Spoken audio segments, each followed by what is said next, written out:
Welcome to peoples voice. Andhra Pradesh విద్యుత్ metre రాష్ట్ర working ప్రెసిడెంట్ని 21వ తారీఖు నుంచి మేము నమస్తే అండి, నా పేరు పవన్ కుమార్ అండి. ఆంధ్రప్రదేశ్ విద్యుత్ మీటర్ రీడర్స్ రాష్ట్ర వర్కింగ్ ప్రెసిడెంట్ని. 21వ తారీఖు నుంచి మేము ఆందోళన కార్యక్రమం జరుపుతున్నామండి. 21, 22, 20 ఆ తారీఖుల్లో మేము ఆందోళన కార్యక్రమాలు పూర్తి చేసుకున్నాము. అయినా మా గవర్నమెంట్ నుంచి ఎటువంటి సానుకూల స్పందన లేకపోవడం వలన 29, 30, 31, 1, 2 తారీఖుల్లో కూడాను ఈ నిరాహార దీక్షలకి నిరాహార దీక్షలకి పిలుపునిచ్చాము. ఇకనైనా గవర్నమెంట్ స్పందిస్తుందని, తొందరగా మా సమస్యలు తీర్చి మాకు ఉద్యోగ భద్రత కల్పించి, మీ డిమాండ్స్ ఏంటండి ప్రధానంగా? మాకు ఉద్యోగ భద్రత కల్పించి, ఫీజు రేట్ రద్దు చేసి, మినిమం కనీస వేతనాలు ఇచ్చి మా సమస్యలు పరిష్కరించి, అధికారులు మాకు సమస్యలో ప్రత్యామ్నాయాన్ని కల్పించి మమ్మల్ని ఆదుకుంటారని మా కుటుంబాల తరపున, మా 4500 మంది కుటుంబాల తరపున, మా రీడర్ల తరపున మీడియా ముఖంగా మేము విజ్ఞప్తి చేస్తున్నాం. ఒక 1 minute సార్.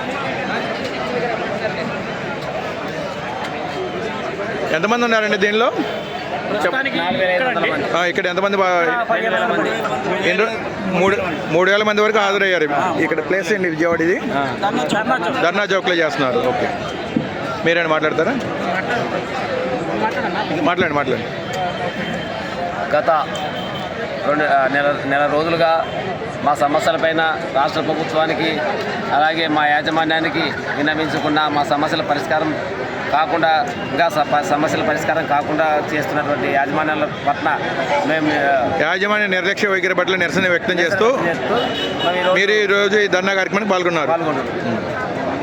ప్రధాన డిమాండ్లు ఏంటండి? ఉద్యోగ భద్రత కల్పించాలి, కనీస వేతనం అమలు చేయాలి. ఇంకేమైనా ఉన్నాయండి?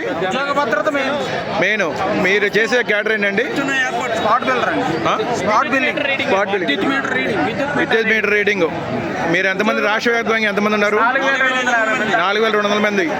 దానిలో ఈరోజు 90% మంది ఇక్కడ ధర్నా చౌక్ దగ్గర పాల్గొన్నారు. 3,000 పైకి మంది ఉన్నారు. మా సమస్య తీరే వరకు ఇక్కడి నుంచి కదలము, ఇక్కడే బయలుదేరించి మా సమస్య తీరే వరకు ఇక్కడే ఉంటాము.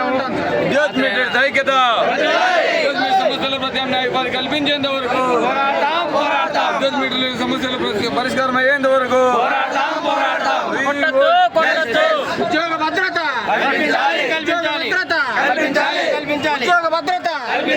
కల్పించాలి. కొట్టద్దు